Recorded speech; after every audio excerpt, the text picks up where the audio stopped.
bunch of gamers, one channel, and tons of games. This must be Games and Me.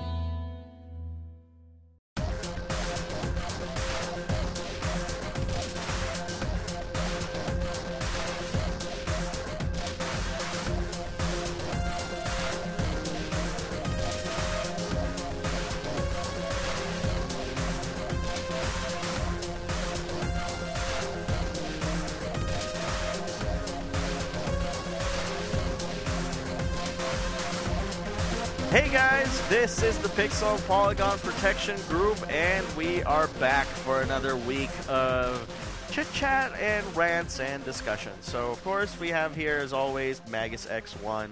So, I don't know, dude. I'm still kind of iffy about this whole, like, calling you by your first name thing. Anthony is a pretty cool name, but at the same time, I can't get myself to call you Anthony. You're always going to be Magus X1 in my eyes, I guess.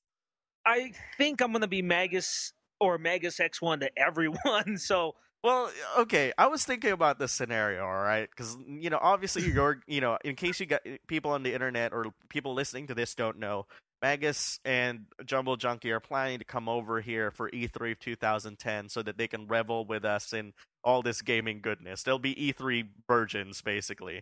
And we were, I was thinking about it, and I was like, how are people going to call Magus at E3 then? Are they going to call him Magus? Like, what did Swag say when, he's going to interview somebody? Did they call him Swag Show? That's got to be awkward, right?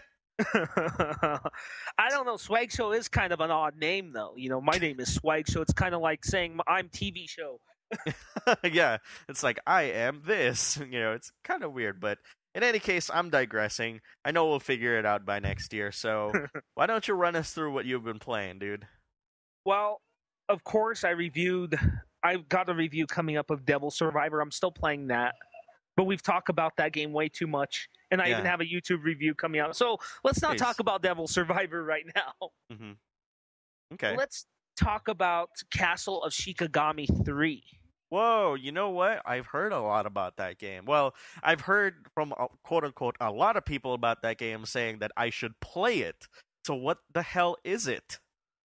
Castle Shikigami 3. I picked it up back in June, maybe a couple weeks after I got the Wii. And I hadn't played it until recently. And I still haven't touched No More Heroes or Super Paper Mario. Oh. So No More Heroes is an awesome game. It's definitely something outside of Suda51 stuff. I need to play it. I need to just pop it in and play that game eventually. Yeah. But Castle Shikigami 3, though. Mm-hmm. It's part of a series. I'm not really sure about it, but it is a shmup, a shoot 'em up. It is? Yes, it is. I thought it was like a freaking RPG based off of the name because I saw the word castle, but okay. No, it is not an RPG. Mm-hmm. It is a shmup, a shoot 'em up, and it's interesting because you choose. You go in the game and you choose characters, and they all have story modes. It's like a fighting game screen, in fact. You choose your character and such, and they all have different abilities and stuff. And they don't fly a spaceship or anything. They just sort of fly through the air shooting enemies, and there's cutscenes and, well, not really cutscenes, but acted, scenes, spoken text, and it's a pretty damn good game. It's very interesting in the way it's executed because it's very colorful, it's very animated, and it's got, anime characters, so not too far into it, but it's pretty interesting. You go through and you fight, and basically the boss battles are other characters that of the game instead of like a big robot or something like that. I see. And it's different because, like, some of the shmup, it's different for a shmup because you're not in a spaceship, Right. You actually see your character, like, when they do a special move, they'll do a fancy sword swing, and then all of a sudden, explosion of fire come or something like that, Okay. So it is a very kick-ass game. It's a very good shmup, and I'm glad that, despite all the shovelware on the Wii, we're still seeing little niche titles like that. Yeah. Well, again, this, every time I see games like this, it almost like makes me happy that I have all the systems. And in case you guys don't know out there, I've actually been interviewing a lot of our most active community members for a future show, and it's so funny how I asked them about all this stuff, and all of them, and I think this is a testament to the Games and Me community that obviously you helped build Magus, but the fact that all of them, none of them can really say that they're fanboys. Like all of them can say that they wish they had all the consoles, or proudly say that they have all the consoles and be able to play the games. I mean, it's really, really cool to kind of know that there are people out there, not just you and I, that want to be able to play a huge variety of games and believe that, oh yeah, there's always something good in some in one particular system. Exactly. I think I can play Halo and then play Shin Megami Tensei. I think there's not very. I wish more gamers could do that. Yeah. Yep.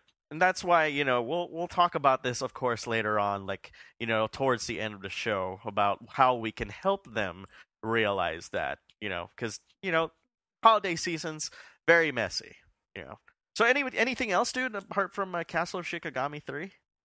Yes. I think I was going to also I talked about it when we recorded Review Club, and it is Gate of Thunder. Gate of Thunder. Now, why does that seem familiar? It is one of the most critically acclaimed and widely considered one of the best games for the TurboGrafx CD or PC Engine CD. Oh, right. This is another shmup, right? Yes. I'm on a shmup run this week. Nice. And it's a side-scroller shmup instead of the typical over-the-head shmup. And Gate of Thunder is pretty cool because I have this fondness for Sega CD and TurboGrafx CD cutscenes. Those fucking cutscenes, I don't know why I like them. They're not the most, they're kind of stiff, for cutscenes like in Valis or in Ys or Lunar, the Sega CD version. I like those type of cutscenes, and Gate of Thunder has this very lengthy intro. It's probably one of the longest intros I've seen for a game made in like the early 90s. Right. And it's about, I don't know how many minutes long it is. It's pretty long, though. I didn't think they made intros this long until like PS2 era. Wow, PS2. Holy crap. Like it's the Smash Brothers Melee intro, right? That's a long fucking intro. Yeah, it is. It's a cool intro, but it's long, and I think this one feels just as long. And it's kind of funny because it's like a TV show. It's like you see the spaceships and everything, and they're like introducing all these characters like Don Jingy and Eagle and Hawk, all these stereotype ace pilot names. Oh, jeez. But aside from that, the game is pretty solid. It's pretty solid, and I'm glad it's on Virtual Console for more people to experience it. Yeah, it's definitely pretty cool. That's really, really awesome. Like I remember, like every time, like I think when you mentioned the name of the game to me, like the first thing I thought it was like Thunder Force because it had like thunder on it. I'm like, no, it's probably not that. But that's cool though. That's cool. And there's a follow-up, not a sequel to it, but there's a follow-up called Gate of Thunder. No, Lord of Thunder. And I have the Sega CD port of that, and the Sega CD port is better than the TG16 port in terms of sound. Oh, go ahead. I'm sorry. What is it that sound familiar? Because like I'm kind of probably confusing this with like some overhead shooter where you're a magician and you're just walking forward and you have like 3 different elementals and you can change between them. This is not it, right? I mean, this no. Okay. Lord of Thunder is like Gate of Thunder. It is from the same company, I believe, and it is a side-scrolling shmup. But instead of a space setting, it's more of like a Greek fantasy type setting, and you don't play a soldier, you don't play a spaceship, you play like a soldier, but it's still the same concept though. And you could choose like elemental weapons like earth, fire, water, electricity, and it's the same concept. I see. So very, very interesting. Alex, what have you been playing? What have I been playing? Actually, today I purchased the brand new, fresh off the, the well, I don't know what was the phrase. I forget. Whatever. Um, Secret of Monkey Island Special Edition on my iPhone, and of course, I actually reviewed it for I think for this week's review club as well, the same episode that you're going to be reviewing Yes. Devil Survivor with. And I have to say that the iPhone version, I am not feeling